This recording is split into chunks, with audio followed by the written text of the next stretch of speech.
And welcome back. With me today are a couple guests that are going to be at the CCA event that is happening on March 28th, and the title of that is Diabetes and Hypnotherapy.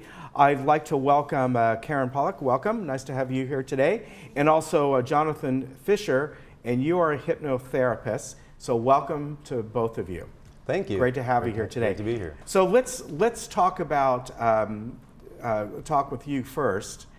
That what do you hope to bring to this talk that's coming up? Because as we've been talking off camera, a lot of people are very skeptical of this. Diabetes is a physical problem that once people have it, you can manage it, but you don't ever get rid of it. So what role do you play in this? Well, as a hypnotherapist, I help people to really focus on the goals that a lot of their doctors are saying that they should have, as far as losing weight, being on a certain type of diet, getting exercise, having less stress, getting better sleep. And so what I'm doing with my clients, their patients, with referrals, is really helping them keep on track with those things. Because there are reasons why they're not maybe motivated enough to get the exercise or to have enough knowledge to eat the right foods or to have the less stress or get better sleep. And all these things compound themselves and make a person less likely to do those things that the doctor's recommending. Okay. Now, Karen, what's your role in this? I'm one of the co-founders of the CCA. Okay. And I met Jonathan networking. I go to Bagels, Business and Bagels. Okay. And when he did his infomercial and said that he was a hypnotherapist, I jumped at the chance to talk to him because I've done hypnotherapy before and I have had success with it. I think it's wonderful. So I thought it would be great to have him speak to our group. Okay. Now, as far as someone who does have diabetes, of course, you know, one of the first things they're going to do is usually meet most of the time with a nutritionist, a dietitian, something like that, to kind of figure out. Everyone's different. It could be because their stages of diabetes might be different. What's going to work right for them, of course. Right. And you know, they get that advice. They get maybe meal plans or whatever it might be. And you know, what you're saying is the hard part is, of course, sticking to that, which is true. Yeah, it's a mindset thing. In my first session with anybody, I always talk about what hypnosis is and what it isn't. We talk about basically get them on the same page as I am, somebody who knows about hypnosis and the unconscious mind, and away from the idea of stage hypnosis and all that, the stuff like, oh, it's weird things, it gets people to do things that they don't want to do, and it's not like that, actually. It's if I can talk about it for a second. Sure, yeah, hypnosis. Because I was going to ask you what your background is. Right, so yeah, certified hypnotherapist.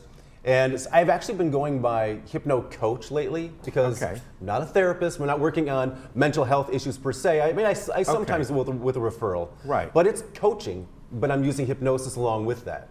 So hypnosis, you know, what is it? It's focused concentration.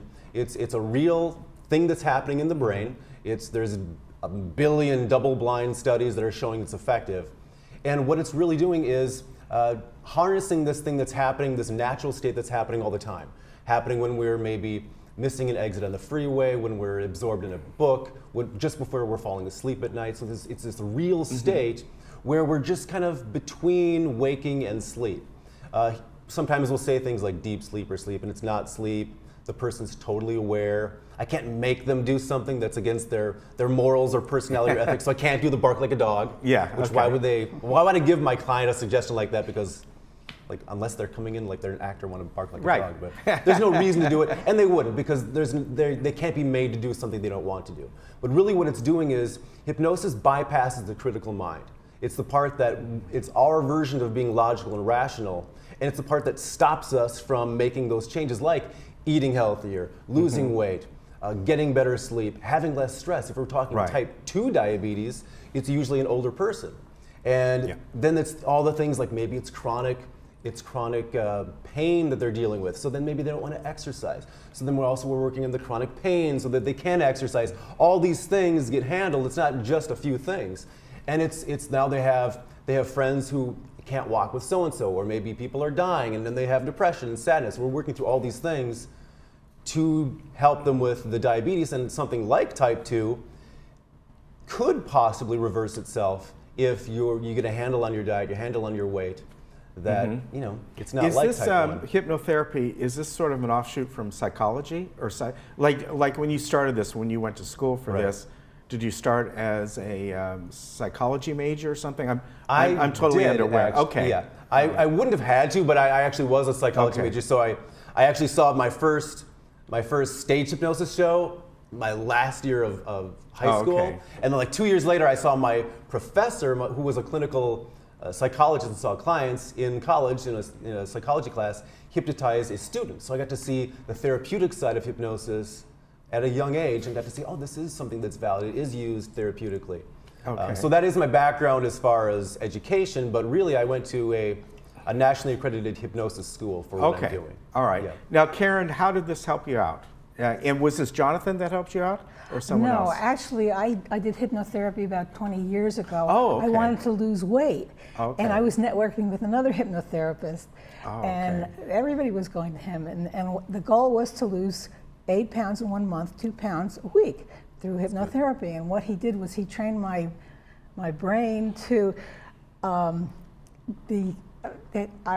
happened was when my plate was half full, I would be full and I wouldn't eat anymore. And that's how I lost 2 pounds a week. It worked, and it was effortless. It was so easy to lose that weight. So But that's what why happened to all that extra food? Pardon me? Wow, so what happened to all the extra food?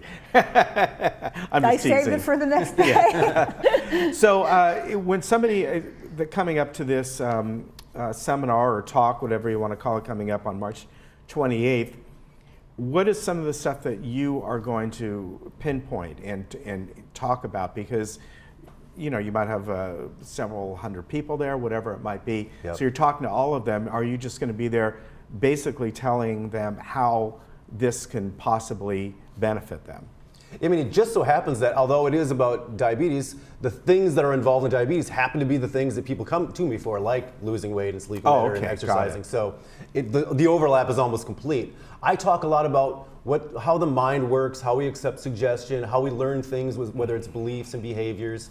We talk about hypnotic suggestibility, which is how we learn anything, and I explain what that is and why suggestibility, specifically hypnotic suggestibility, isn't a weak-minded thing. Mm-hmm. So I find that the people that are the easiest to hypnotize, or who hypnotize or go in deeper, as we say, are more intelligent generally, have a better imagination, and can focus better. So if someone wants to consider that weak-minded, but everyone can be hypnotized, and it's we often say that hypnosis is a do to, or a do with, not a do to. Sorry, do with, not a do to technique, in that all hypnosis is self-hypnosis. Okay. If you don't want to be hypnotized, you won't be. So when I'm talking and explaining all these things, I will, if they want, do a hypnosis demonstration with one person, and then anyone that's watching can also participate. Okay. Or not. You could just choose to keep your eyes open, not do what I'm saying, and you watch the show.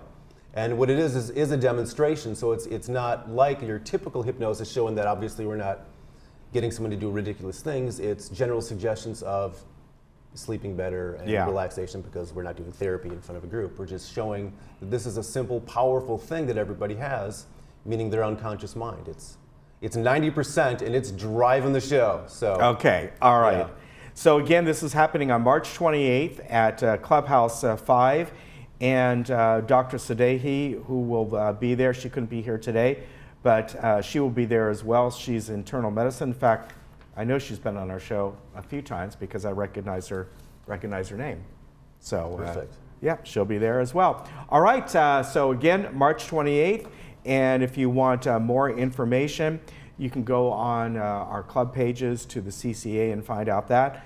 RSVP, please, at 949-426-1598. Thank you very much, Jonathan. Thank you. Nice Karen, to meet you. nice to meet you. We'll be right back.